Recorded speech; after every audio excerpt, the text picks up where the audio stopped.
BRICS est l'acronyme pour désigner un groupe économique de pays composé du Brésil, de la Russie, de l'Inde, de la Chine et de l'Afrique du Sud.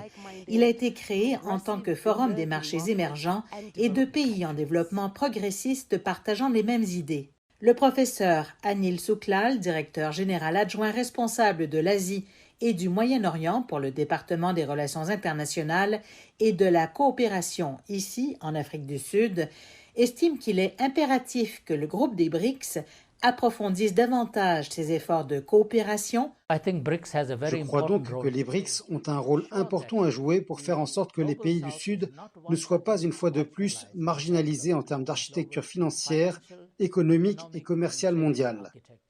Il dit que jusqu'à présent, le groupe des BRICS a démontré que lorsqu'il coopère, les résultats positifs sont évidents, comme illustré lors de la pandémie de la COVID-19. Lorsque nous avons eu l'éclosion de la pandémie, ce sont les pays des BRICS qui se sont présentés pour aider, en particulier l'Afrique. Vous l'avez vu en termes de mise à disposition de vaccins pour l'Afrique du Sud par l'Inde, par la Chine ainsi que la Russie, et aussi au continent africain. La Chine a été la première à être frappée par la pandémie, mais elle a réussi à la contenir et à s'en sortir. Dès que la Chine est parvenue à contrôler la pandémie, elle a aussitôt partagé son expérience avec les autres pays BRICS.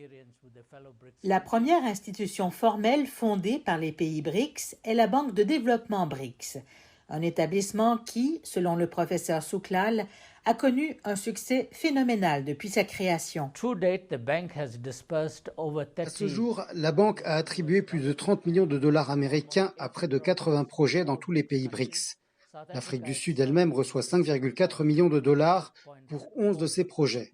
Au cours des 15 dernières années, la coopération au sein des BRICS s'est considérablement développée parmi les 3 piliers de la coopération, soit politique et sécurité, financement et économie, ainsi qu'entraide sociale.